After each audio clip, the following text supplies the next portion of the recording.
الحمد لله رب العالمين والصلاة والسلام على أشرف الأنبياء والمرسلين وعلى آله وأصحابه أجمعين. دوست بزرگو،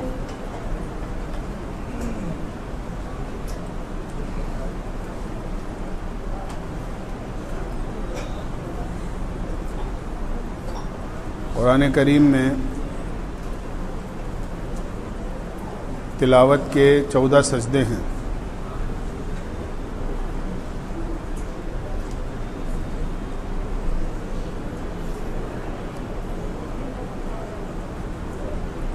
جب قرآن کریم کو پڑھنے والا ان آیتوں پر پہنچے یا ان آیتوں پر پڑھے تو اس کو چاہیے کہ وہ سجدہ کرے.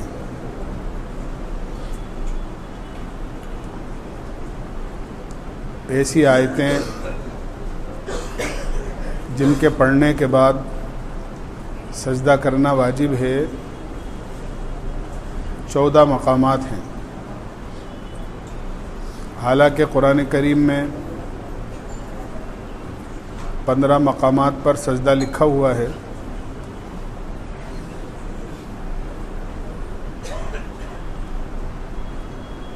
سورہ حج کے اندر 2 سجدے ہیں، ایک دوسرے رکوع میں ہے، ایک آخری رکوع میں ہے.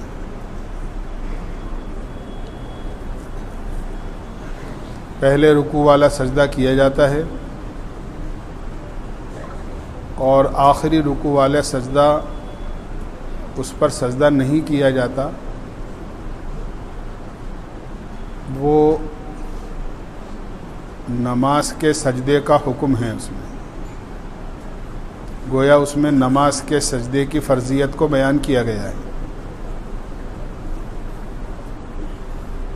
جو حضرات امام شافعی وغیرہ کے متبع ہیں، ماننے والے ہیں، ان کو وہاں کرنا چاہیے. ان کے مسلک کے اندر وہاں پر سجدہ کیا جاتا ہے. امام ابو حنیفہ رحمۃ اللہ علیہ کے یہاں سورہ حج میں پہلا سجدہ کیا جائے گا، دوسرا نہیں کیا جائے گا. سجدہ کرنے کا طریقہ یہ ہے کہ اگر آدمی نماز میں ہے تو آیت سجدہ کے فوراً بعد سجدہ کر لینا چاہیے، امام کو بھی اور اس کے ساتھ تمام مقتدیوں کو بھی.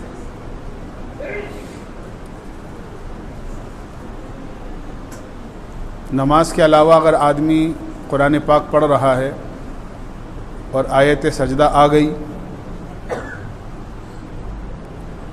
تو آدمی کو فوری طور پر سجدہ کر لینا چاہیے. یہی اچھا طریقہ ہے. حالانکہ اجازت اتنی بھی ہے کہ اگر اس وقت نہ کر سکے تو بعد کے اندر آدمی سجدہ ضرور کر لے. اسی وقت کرنا اس لیے بہتر ہے کہ خدا نخواستہ ذہن سے نکل جائے اور آدمی کو یاد نہ رہے اور آدمی کے ذمے سجدہ باقی رہ جائے، اس لیے کہ یہ سجدہ واجب ہوتا ہے.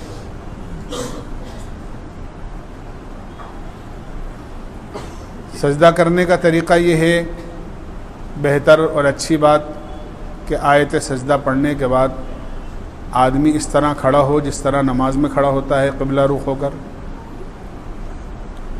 اور اللہ اکبر کہتے ہوئے سجدے میں چلا جائے. 3 مرتبہ، 5 مرتبہ، 7 مرتبہ، جتنی مرتبہ بھی وہ کہہ سکے، سبحان ربی الاعلیٰ کہہ کے اللہ اکبر کہہ کر اٹھ جائے. یہ سب سے افضل، سب سے اچھا طریقہ ہے.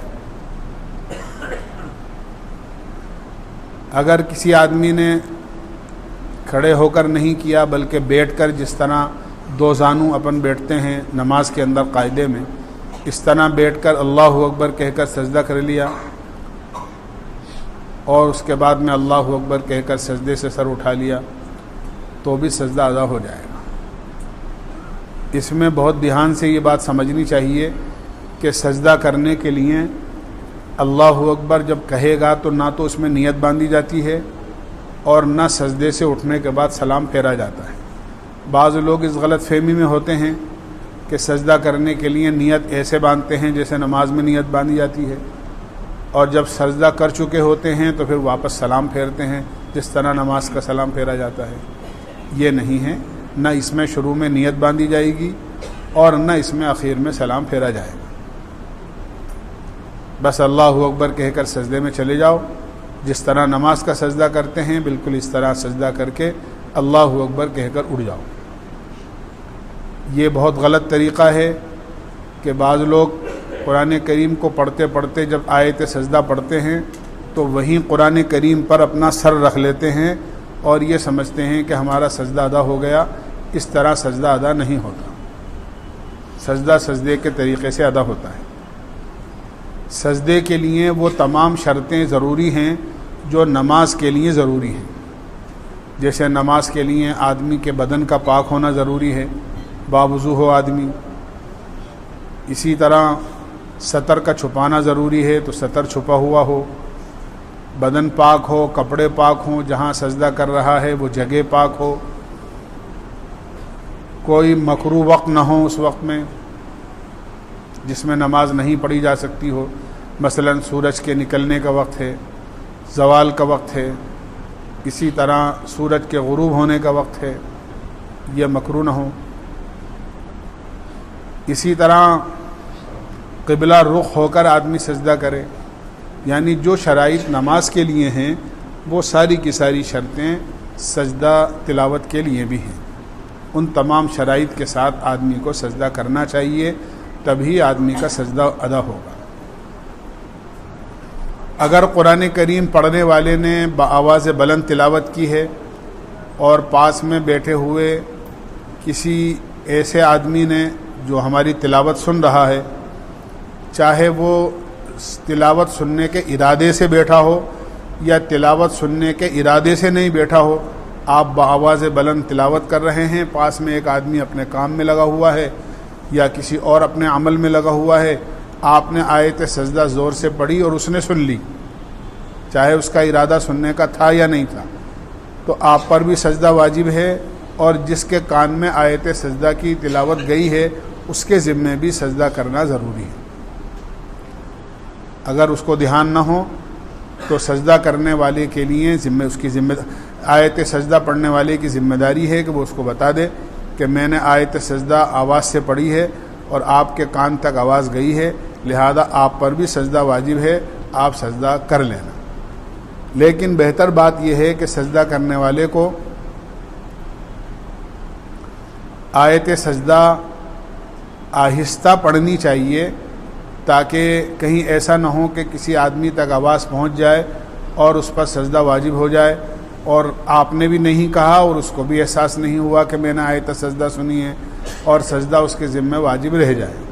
اس لیے بہتر یہ ہے کہ آدمی کو تلاوت کے موقع پر اگر آیت سجدہ آ رہی ہے تو اس کو اتنا آہستہ پڑھے کہ آدمی خود ہی سن لے، اور اس کے باوجود بھی اگر کسی تک آواز چلی جائے تو کہہ دینا چاہیے کہ آپ سجدہ کر لینا۔ ایک ہی جگہ بیٹھے بیٹھے اگر آدمی نے آیت سجدہ کو کئی مرتبہ پڑھا ہے تو سب کے بدلے میں ایک ہی سجدہ کر لیا جائے گا۔ اسی طرح سننے والے نے بھی آیت سجدہ کو ایک ہی جگہ بیٹھے بیٹھے کئی مرتبہ سنا ہے۔ ایک آدمی قرآن کریم یاد کر رہا ہے اور آیت سجدہ کو بیٹھے بیٹھے اس نے کئی مرتبہ پڑھا، پاس میں بیٹھے ہوئے آدمی نے کئی مرتبہ اس کو سن لیا، تو جتنی مرتبہ اس نے سنا ہے اتنے سجدے واجب نہیں ہوں گے، بلکہ جگہ ایک ہونے کی وجہ سے اگر ایک ہی سجدہ آخر میں کر لے گا تو سجدہ کافی ہو جائے گا، اور آدمی ایک سجدہ کر لینا کافی ہو جائے گا۔ بار بار جو آیت پڑھی ہے تو بار بار سجدہ کرنا ضروری نہیں۔ ہاں، ایک مرتبہ آیت سجدہ سننے کے بعد سجدہ کر لیا، اب دوبارہ سنی تو پھر دوبارہ کرنا ضروری ہے، کیونکہ ایک دفعہ سجدہ کر چکا ہے، اس لیے وہ پچھلے والے سجدے کی آیت کا ہو گیا، اب جو دوبارہ اس نے سنا ہے اس کا سجدہ اس کو الگ سے کرنا پڑے گا۔ لیکن ابھی سجدہ نہیں کیا تھا، لیکن کئی مرتبہ اس نے آیت سجدہ کو سن لیا، آخر میں سب کی طرف سے ایک سوا سجدہ کر لے گا تو سجدہ کافی ہو جائے گا۔ مستورات کو بھی خاص طور سے ایسے مسائل کا دھیان رکھنا چاہیے۔ ہماری ذمہ داری ہے کہ ان کو بتائیں کہ جب آیت سجدہ کی وہ تلاوت کریں تو ان کو نماز کی طرح سجدہ کرنے کا اہتمام کرنا چاہیے۔ سجدہ تلاوت واجب ہے، لہذا اس کو 3 وقتوں کے علاوہ ہر وقت ادا کیا جا سکتا ہے۔ 3 وقتوں کے علاوہ، جیسے میں نے عرض کیا، سورج نکل رہا ہو، سورج نکلتے موقع پر جو مکروہ وقت ہوتا ہے 20 منٹ کا، اس وقت نہ کیا جائے۔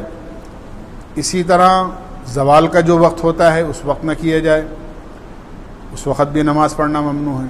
اسی طرح جب سورج غروب ہو رہا ہوتا ہے، اس سے 2-4-5 منٹ پہلے کا وقت جو ہوتا ہے، سورج پیلا پڑ جاتا ہے، نظریں جمنے لگتی ہیں، مکروہ وقت داخل ہو جاتا ہے، ایسے وقت بھی آیت سجدہ تلاوت نہیں کرنا چاہیے۔ اس کے علاوہ فجر سے پہلے، فجر کی نماز پڑھ چکا ہے، ابھی سورج نہیں نکلا ہے، اس کے بعد مغرب بعد، عشاء بعد، اسی طرح عصر کی نماز کے بعد بھی آیت سجدہ اگر پڑھی ہے تو سجدہ تلاوت کیا جا سکتا ہے۔ سورج غروب ہونے سے 10-5 منٹ پہلے تک کیا جا سکتا ہے۔ بعض لوگ یہ سمجھتے ہیں کہ عصر کے بعد قرآن کریم کا جو تلاوت کا سجدہ ہے وہ نہیں کر سکتے، حالانکہ مسئلہ ایسا نہیں ہے۔ عصر کے بعد بھی عصر کی نماز پڑھ چکا ہے آدمی اور قرآن پاک پڑھ رہا ہے اور آیت سجدہ تلاوت کی ہے تو آدمی کو سجدہ کر لینا چاہیے۔ عصر کی نماز کے بعد نفل نماز پڑھنا ممنوع ہے، سجدہ کرنا ممنوع نہیں ہے۔ آدمی قضا نماز پڑھ سکتا ہے، اگر آدمی نے اسی دن کی عصر کی نماز نہیں پڑھی ہے تو وہ بھی پڑھ سکتا ہے، یا آدمی کے ذمہ قضائے عمری ہیں وہ پڑھ سکتا ہے۔ قرآن کریم کا سجدہ اگر آدمی نے تلاوت کی ہے تو وہ سجدہ کر سکتا ہے، اس لیے عصر کے بعد بھی سجدہ کیا جا سکتا ہے۔ میں نے عرض کر دیا کہ 3 وقتوں کے علاوہ ہر وقت آدمی سجدہ کر سکتا ہے اور سجدہ کرنا اس کے لیے جائز ہے۔ آدمی کو دھیان نہیں ہوتا، قرآن کریم آدمی پڑھتا رہتا ہے، 1 قرآن پڑھ لیا، 2 پڑھ لیے، 3 پڑھ لیے، آدمی کے ذمہ بہت سارے سجدے واجب ہو گئے، نہیں کیے۔ آدمی کو یاد کر کے اپنے سجدے کرتے رہنا چاہیے۔ ہر نماز کے بعد 2 سجدے، 4 سجدے یاد کر کے کہ میں نے بہت سارا قرآن ایسا پڑھ لیا ہے جس میں سجدے نہیں کیے تھے، اس کے سجدے میرے ذمہ واجب ہیں۔ پورے 1 قرآن کے 14 سجدے آدمی کے ذمہ واجب ہوتے ہیں، لہذا اگر وہ نہیں کیے ہیں پہلے تو دھیرے دھیرے کر کے 2-2، 5-5 کر کے آدمی سجدے کرتا رہے تاکہ جو ذمہ اس کے سجدے ہیں وہ ادا ہو جائے۔ اس کا ہمیں دھیان رکھنا چاہیے۔ ایک بات تو یہ ہے۔ دوسری بات کا ہمیں اس بات کا بھی دھیان رکھنا ہے کہ قرآن کریم میں سورہ مائدہ کے اخیر کے اندر جو ہے 7ویں سپارے کے شروع میں کچھ قسم کے احکامات کو بیان کیا ہے۔ ایک تو ہمیں یہ یاد رکھنا چاہیے کہ بہت ہی زیادہ شدید ضرورت ہو تو ہی آدمی قسم کھائے، بلا وجہ آدمی کو کسی بات پر قسم نہیں کھانی چاہیے۔ قسم اس لیے کھائی جاتی ہے تاکہ سامنے والا آدمی جس سے بات کہی جا رہی ہے وہ کہی جانے والی بات کو سچا اور یقینی تسلیم کر لے کہ یہ آدمی اللہ کی قسم کھا کر کہہ رہا ہے تو واقعتاً یہ بات سچی کہہ رہا ہے اور یہ اپنے قول میں، اپنی بات میں سچا ہے۔ اس لیے آدمی قسم کھاتا ہے۔ ایک تو یہ بات یاد رکھنی چاہیے، بعض مرتبہ آدمی قسم کھا لیتا ہے اور وہ جھوٹی قسم کھاتا ہے۔ مثلا ایک آدمی نے کوئی کام نہیں کیا اور آدمی قسم کھا کر یہ کہہ دے کہ ہاں میں نے وہ فلاں کام کیا ہے، جھوٹ ہو گیا یہ۔ یا کسی آدمی نے جو ہے کوئی کام کر لیا ہے لیکن قسم کھا کر یہ کہہ دے کہ نہیں میں نے فلاں کام نہیں کیا، تو ایسی جو قسم ہیں اس کو شریعت میں یمین غموس کہتے ہیں۔ یمین قسم کو کہتے ہیں، غموس کے معنی ہیں ڈبو دینے کے۔ ایسی جھوٹی قسم آدمی کو گناہ میں ڈبو دیتی ہے، لہذا ایسی جھوٹی قسم آدمی کو ہرگز نہیں کھانا چاہیے۔ یہ گناہ کبیرہ ہے، یہ بڑا گناہ ہے، کوئی چھوٹا معمولی گناہ نہیں ہے، اور بڑا گناہ جو ہے وہ بغیر توبہ کے معاف نہیں ہوتا۔ تو اگر ایسی جھوٹی قسم آدمی نے کھائی ہے تو آدمی کو توبہ کرنی چاہیے۔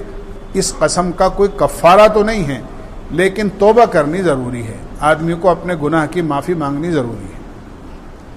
ایک ہوتی ہے یمین لغو، ایسی قسم ہوتی ہے جو آدمی نے کھائی تو قسم کسی بات کو سچا جانتے ہوئے آدمی نے قسم کھائی ہے لیکن حقیقت اس کے خلاف ہے. میں مثال میں عرض کروں کہ جیسے کسی آدمی سے آدمی نے پوچھا کہ وہ فلاں صاحب آج آنے والے تھے، آ گئے؟ تو اس آدمی نے کہہ دیا ہاں آ گئے. اس آدمی نے جو خبر دی ہے ان کے آنے کی کہ ہاں صاحب وہ آ گئے، یہ پوچھنے والے نے کسی تیسرے آدمی سے قسم کھا کر یہ کہہ دیا کہ میں قسم کھا کے کہتا ہوں فلاں صاحب آ گئے، کیونکہ اس نے اس کی بات پر اعتماد کر کے قسم کھا لی، لیکن حقیقت خلاف ہے کہ وہ صاحب نہیں آئے. تو قسم تو جھوٹی ہو گئی بظاہر، لیکن اس نے اپنی بات کو سچا جانتے ہوئے فلاں آدمی کے اعتماد پر قسم کھائی ہے، لہذا اس قسم پر نہ تو کوئی گناہ ہوگا اور نہ کوئی کفارہ ہوگا. نہ کوئی کفارہ ہے اور نہ کوئی گناہ ہے، اس لیے کہ اس نے جھوٹی قسم نہیں کھائی ہے بلکہ اس نے اپنی جانب میں سچی قسم کھائی ہے. اس کو یمین لغو کہتے ہیں. قرآن کریم میں اللہ تعالیٰ نے صاف فرمایا ہے لا یؤاخذکم اللہ باللغو فی ایمانکم. اللہ تعالیٰ یمین لغو میں ایسی قسم میں جس کو تم اپنے آپ کو سچا جانتے ہوئے کھاتے ہو اگرچہ وہ واقعے کے خلاف کیوں نہ ہو، اللہ تعالیٰ قیامت میں تمہاری کوئی پکڑ نہیں فرمائے. ایک قسم ہوتی ہے جو آدمی آنے والے زمانے میں کسی کام کے کرنے نہ کرنے کی قسم کھاتا ہے. جیسے کسی آدمی نے قسم کھائی کہ میں فلاں کام نہیں کروں گا اور قسم کھا کر کہہ دیا، تو اب یہ قسم لاگو ہو گئی. اپنی قسم پر اس کو پابند رہنا چاہیے. اگر اس نے کسی کام کے نہیں کرنے کی قسم کھائی ہے اور وہ کام اس نے کر لیا تو قسم ٹوٹ گئی، اور قسم ٹوٹ گئی تو اس کو اپنی قسم کا کفارہ ادا کرنا ضروری ہے. یہ یاد رکھنا چاہیے.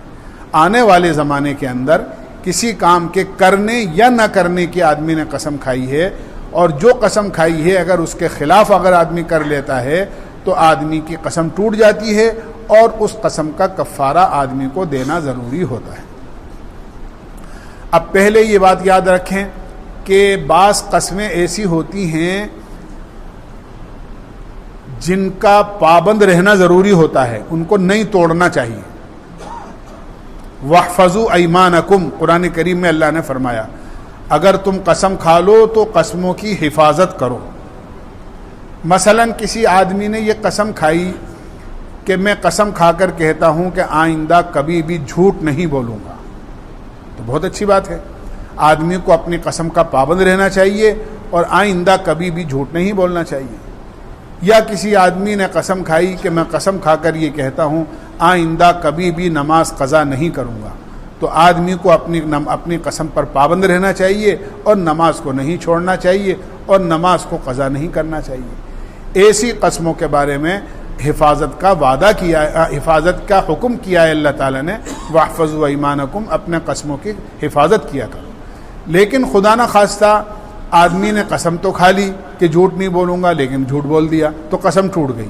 اب قسم ٹوٹ گئی تو کفارہ ادا کرنا پڑے گا. نماز نہیں چھوڑنے کی قسم کھائی تھی لیکن نماز چھوڑ دی آدمی نے تو قسم ٹوٹ گئی. اب اس آدمی کو اپنی قسم کا کفارہ دینا ضروری ہے.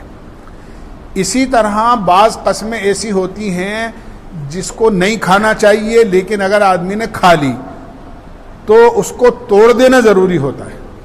مثلا کسی آدمی نے ناراضگی میں کسی بات پر اپنے بھائی کے بارے میں یہ قسم کھا لی کہ میں اپنے بھائی سے زندگی میں کبھی بات نہیں کروں، تو یہ تو بہت بری بات ہے کہ آدمی کسی سے نہیں بولنے کی قسم کھا لے. میں کسی سے بات نہیں کروں گا، یا میں فلاں کے ساتھ میں اگر کوئی احسان کا معاملہ کرتا تھا، کسی کی مدد کرتا تھا تو بلا وجہ آدمی ناراض ہو کر قسم کھا لے کہ میں فلاں آدمی کی مدد نہیں کروں گا، اس نے میرے ساتھ ایسا کر لیا یا اس نے میرے بارے میں ایسا کہہ دیا. تو ایسی قسمیں نہیں کھانا چاہیے. اگر کھا لی ہیں غصے کے اندر تو توڑ دینا چاہیے، اور قسم جب ٹوٹ جائے اور آدمی توڑ دے تو اس کا کفارہ ادا کرنا ضروری ہوتا ہے. ایسی قسموں پر پابند رہنا ضروری نہیں ہے بلکہ توڑ دینا ضروری ہے. اس لیے کہ اللہ کے نبی علیہ السلام نے فرمایا اگر دو مسلمان بھائی آپس کے اندر 3 دن بھی باتیں نہیں کریں، سلام کلام نہیں کریں ایک دوسرے سے، اور انتقال ہو جائے تو فرمایا کہ دونوں کے دونوں جہنم میں جائیں گے. 3 دن سے زیادہ سلام کلام بند نہیں رکھنا چاہیے. کسی وجہ سے ناراضگی ہو گئی تو آدمی کو بول لینا چاہیے، خدا نہ خواستہ غصے میں قسم کھا گیا تو اپنی قسم کو توڑ کر اس کا کفارہ ادا کر دینا چاہیے۔ کفارہ جو ہے قسم کا، وہ اگر آدمی توڑ دے تو 10 مسکینوں کو دونوں وقت کا کھانا کھلانا ہے، 10 غریبوں کو دونوں وقت کا کھانا کھلانا، یہ قسم کا کفارہ ہے۔ اگر کسی آدمی نے قسم کھائی ہے اور اس سے قسم ٹوٹ گئی ہے یا اس نے قسم توڑ دی ہے تو اس کا کفارہ، اس کا گناہ اس وقت معاف ہوگا۔ فَكَفَّارَتُهُ إِطْعَامُ 10 مَسَاكِينَ مِنْ أَوْسَطِ مَا تُطْعِمُونَ أَهْلِيكُمْ، کہ آپ اپنے گھر میں متوسط درجے کا جو کھانا خود کھاتے ہو یا اپنے گھر والوں کو کھلاتے ہو، اس قسم کا متوسط کھانا 10 غریبوں کو آپ دونوں وقت کا کھلائیں گے تو آپ کا قسم کا کفارہ ادا ہو جائے گا۔ یہ قسم کا کفارہ ہے۔ پیسے بھی دے سکتے ہو آپ، اناج بھی دے سکتے ہو، کپڑے بھی پہنا سکتے ہو۔ اگر آپ کو کپڑے پہنانا ہے تو 10 غریبوں کو کرتا پاجامہ دونوں دینا ضروری ہے۔ ایک کپڑا دینے سے کام نہیں چلے گا، اس لیے کہ 2 کپڑے پہنے جاتے ہیں، ایک کپڑا نہیں پہنا جاتا، پورا لباس 2 کپڑوں سے ہوگا۔ تو آپ چاہے 10 غریبوں کو دونوں وقت کا کھانا کھلا دیں، چاہے 10 غریبوں کو آپ 2 کپڑے کر کے ان کے پہننے کے کپڑے دے دیں، کرتا اور پاجامہ کر کے، آپ کی قسم کا کفارہ ادا ہو جائے گا۔ ایک بات یہ یاد رکھنا چاہیے کہ میں نے عرض کیا کہ اپنے آپ کو قسم کا عادی نہیں بنانا چاہیے کہ آدمی جھوٹی اور سچی بات پر قسم کھاتا رہے، ایسا ہرگز نہیں کرنا چاہیے۔ یہ طریقہ اسلامی نہیں ہے بلکہ یہ طریقہ شیطانی طریقہ ہے۔ ایک بزرگ نے ایک مرتبہ شیطان سے پوچھا کہ کوئی ایسا راستہ بتا کہ میں بھی تیرا جیسا ہو جاؤں۔ تو پہلے تو شیطان نے یہ کہا کہ آج تک ایسی خواہش اور ایسی ڈیمانڈ تو کسی نے کی نہیں جیسی آپ کر رہے ہیں، اور پھر یہ کہا کہ اگر واقعی میرے جیسا بننا چاہتے ہو تو 2 کام کرو۔ ایک کام یہ کرو کہ جھوٹی سچی خوب قسمیں کھایا کرو تو میرے جیسے ہو جاؤ گے، اور دوسرے خوب نمازیں چھوڑا کرو تو میرے جیسے ہو جاؤ گے۔ تو نمازوں کو قضا کرنا اور بات پر قسم کھانا یہ شیطان بننے کا راستہ ہے، اس لیے آدمی کو بات پر قسم نہیں کھانا چاہیے۔ دوسری بات یہ یاد رکھنا چاہیے کہ قسم صرف اللہ کی ہوتی ہے، قرآن کی ہوتی ہے۔ قرآن اللہ کی کتاب ہے، قسم اللہ کی ہوتی ہے، قرآن کی ہوتی ہے۔ آدمی اللہ کے جاہ و جلال کی قسم کھائے، اللہ کی بزرگی کی قسم کھائے، اللہ کی شان کی قسم کھائے، اللہ کی کتاب کی قسم کھائے تو قسم ہوگی، یہی قسم کھیلائی، اس کے علاوہ کسی اور چیز کی قسم نہیں ہوتی۔ اس لیے اگر آدمی نے اللہ کی قسم کھائی ہے تو ہی قسم لاگو ہوگی، قرآن کی قسم کھائی ہے تو قرآن کی قسم لاگو ہوگی۔ بعض لوگ خالی قرآن پر ہاتھ رکھ کر کوئی بات کہہ دیتے ہیں، خالی ہاتھ رکھ دینے سے قسم نہیں ہوتی ہے۔ جب تک آدمی قسم کھا کر یہ نہیں کہے کہ میں قرآن کی قسم کھا کر یہ بات کہتا ہوں، قرآن کی قسم کھا کر کہہ رہا ہے تو قسم ہوگی۔ خالی قرآن پہ ہاتھ رکھ کے کوئی بات کہہ دے تو وہ قسم لاگو نہیں ہوتی ہے۔ اس لیے اس بات کا دھیان رکھنا چاہیے کہ خالی قرآن پر ہاتھ رکھ کے جھوٹ تو نہیں بولنا چاہیے، لیکن اگر کسی آدمی نے خالی ہاتھ رکھا ہے تو یہ قسم نہیں ہوگی جب تک کہ قسم کا لفظ زبان سے نہ نکالے کہ میں قرآن کی قسم کھا کر کہتا ہوں، تبھی قسم ہوگی۔ اسی طرح اس کے علاوہ جو بات پر آدمی یہ کہتا ہے کہ تیری قسم، میری جان کی قسم، تیری جان کی قسم، میرے سر کی قسم، میرے بچوں کی قسم، تیرے بچوں کی قسم، یہ سب قسمیں کوئی معنی نہیں رکھتی ہیں، ایسی قسمیں نہیں کھانی چاہیے، اور اگر کھا لے تو ان قسموں سے کوئی فائدہ نہیں ہے، ایسی قسمیں کوئی لاگو نہیں ہوتی۔ اس لیے قسم سے متعلق یہ بات یاد رکھنی چاہیے کہ قسم کا جو طریقہ ہے اور جو ضابطہ ہے اسی اعتبار سے آدمی قسم کھائے، بات پر آدمی کو قسم نہیں کھانی چاہیے، تیری قسم میری قسم۔ اسی طرح اگر کسی آدمی نے کسی کو قسم دلا دی زبردست ہے کہ دیکھو ایسا مت کرنا، تمہیں میری قسم ہے، ایسے قسم دلانے سے بھی کوئی قسم نہیں ہوتی۔ زبردستی آپ کسی کو قسم دلا رہے ہیں تو آپ کے زبردستی قسم دلانے سے کوئی قسم نہیں ہوتی کہ صاحب ایسا مت کرنا، ایسا مت کہنا، دیکھو آپ کو میری قسم ہے۔ تو اس طرح کہہ دینے سے اگر آدمی اس کے خلاف بھی کر لیتا ہے تو بھی کوئی قسم نہیں ہوتی ہے اور نہ کوئی کفارہ آدمی کے ذمہ ہے۔ یہ قسموں سے متعلق کچھ ضروری باتیں تھیں جو قرآن کریم کی سورہ مائدہ میں اللہ تعالیٰ نے بیان فرمائی ہیں، جو میں نے عرض کی ہیں، اس کا ہمیں دھیان رکھنا چاہیے۔ اللہ ہمیں عمل کی توفیق نصیب۔ سبحان اللہ بحمدہ، سبحانک اللہم وبحمدک، ونشہد ان لا الہ الا انت نستغفرک۔